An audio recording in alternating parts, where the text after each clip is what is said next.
ওর ছয়গুলো আমি বাউন্ডারিতে দেখতে পারিনি, হয়তো বাইরে থাকতাম, হয়তো এখানে থাকতাম সেখানে থাকতাম। তো আজকে আমাকে রাত্রেবেলা গত রাত্রে বলছে যে আমি তোমার জন্য ছয় মারবো, তুমি আমার এই লাইফে এখন পর্যন্ত আমার ছয় মারা দেখো নাই। তাহলে ঠিক আছে, মারলে মালুক না নাই। ওই গনে করে 3টা ছয় মারছে। আমাদের প্রথম ছিল যে আমরা এটাকে ম্যাচটাকে টোটালি খুব ফ্রেন্ডলি ভাবে খেলবো, একদম লিগ্যাল ওয়েতে খেলবো, একদম অনেস্ট ওয়েতে খেলবো এবং 100% এনজয় করবো এবং আপনাদেরকে বিনোদন দেবো।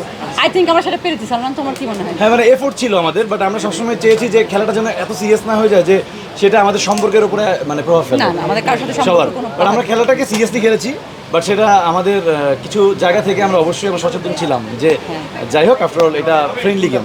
আর টুর্নামেন্ট জুড়ে আপনাদের টিমটা খুব দারুণ পারফরমেন্স করেছে সবার জায়গা থেকে, হাইলাইটেড পুরো একটা টিম। আমরা এন্টারটেইনও করেছি, আমরা পারফরমেন্স দেওয়ার চেষ্টা করেছি আলহামদুলিল্লাহ।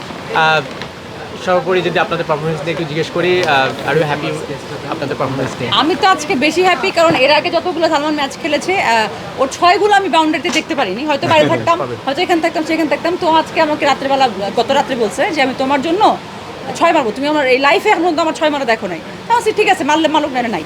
ওই গনে করে 3টা ছয় মারছে, যে কটা ছয়ের কথা আমাকে বলছে সেই কটা ছয়ই মারছে। দুটো মারলে ম্যাচটা জিততে পারতাম। আরে it's okay, high scoring match ছিল আসলে। হাইস্ট স্কোর, তুমি তো হাফ সেঞ্চুরি বেশি করেছো। হ্যাঁ, সো আলহামদুলিল্লাহ, I am proud of you. আগামীর ক্রিকেট প্ল্যান বা পরিকল্পনা রেগুলার খেলেন জানি, তো সেই ক্ষেত্রে যদি একটু জানতে চাই বা আগামীর টুর্নামেন্ট। না, আসলে আমরা কিন্তু রেগুলার খেলি না, আমরা জাস্ট খেলা শুরু করছি লাস্ট এক সপ্তাহ বা 10 দিন এইরকম সময়। বাট এখন আমাদের ইচ্ছা করছে যে আমরা হার্ড বলে ক্রিকেটে প্র্যাকটিস করবো। লাইক অভিনয়ের পাশাপাশি যতটুকু সময় পাই, সেটা আর্লি মর্নিং হোক বা সেটা লেট ইভিনিং হোক, আমরা নেট হোক যেখানে হোক, আমরা প্র্যাকটিসটা চালু রাখবো। এবং সামনে যেহেতু আমাদের টুর্নামেন্ট আরও বড় হবে, সো এরকম চান্স অনেক বেশি, সো আমাদের আরও প্র্যাকটিসটা রেগুলার করতে হবে। দুজনের কাছে জানতে চাই সর্বশেষ প্রশ্ন, যারা জিতেছে আপনাদের সঙ্গে জিতে ফাইনাল নিশ্চিত করেছে, তাদের উদ্দেশ্যে কিছু অনেক শুভকামনা। ওদের জন্য তো আমরা ডান্সও করলাম যে আমাদেরকে হারিয়ে তোমরা যেতে পেরেছো ফাইনাল পর্যন্ত, অবশ্যই তোমরা ফাইনাল ট্রফিটা নিয়ে আসবে, আমরা সেটা দেখবো। আর সবাই তো বন্ধু, ছোট ভাই ওরা, আমরা তো একদম একসাথে সবসময় খেলি। আমাদের একটা নিজস্ব একটা টিম আছে, অল স্টার গ্রুপ। সো এখানে যে 4টা টিমই আছে, এর মধ্যে সবাই কিন্তু একটা টিম, মানে একটা কমিউনিটি, যারা সবসময় একটা গ্রুপ আছে, সেখানে কথা বলি।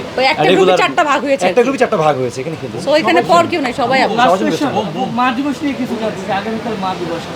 আজকে আমাদের মায়েদের কারণে আমরা এখানে সবগুলো সন্তান এখানে আসতে পেরেছি, আপনারাও আসতে পেরেছেন। সো আমরা আমাদের মায়ের জন্য অনেক বেশি শ্রদ্ধাবোধ রাখবো, তাদের ভালো শরীর স্বাস্থ্য এবং তাদের হ্যাপিনেসের জন্য দোয়া করব। আমরা তাদের প্রতি গ্রেটফুল। থ্যাংক ইউ মা, সব মাকে জানাই সালাম। বলেন মা কি নিয়ে আসলে কি বলবো, মানে পুরোটা জুড়েই তো মা দিবস। স্পেসিফিক মা দিবসটা আমি আসলে মানে এইভাবে দেখি না। মার জন্য প্রত্যেকটা দিনই মার দিন।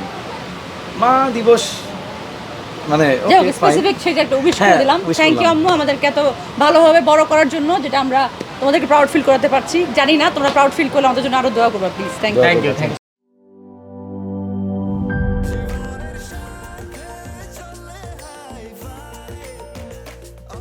স্বাস্থ্যকর অল টাইম, সব সময় অল টাইম হেলদি লাইফ।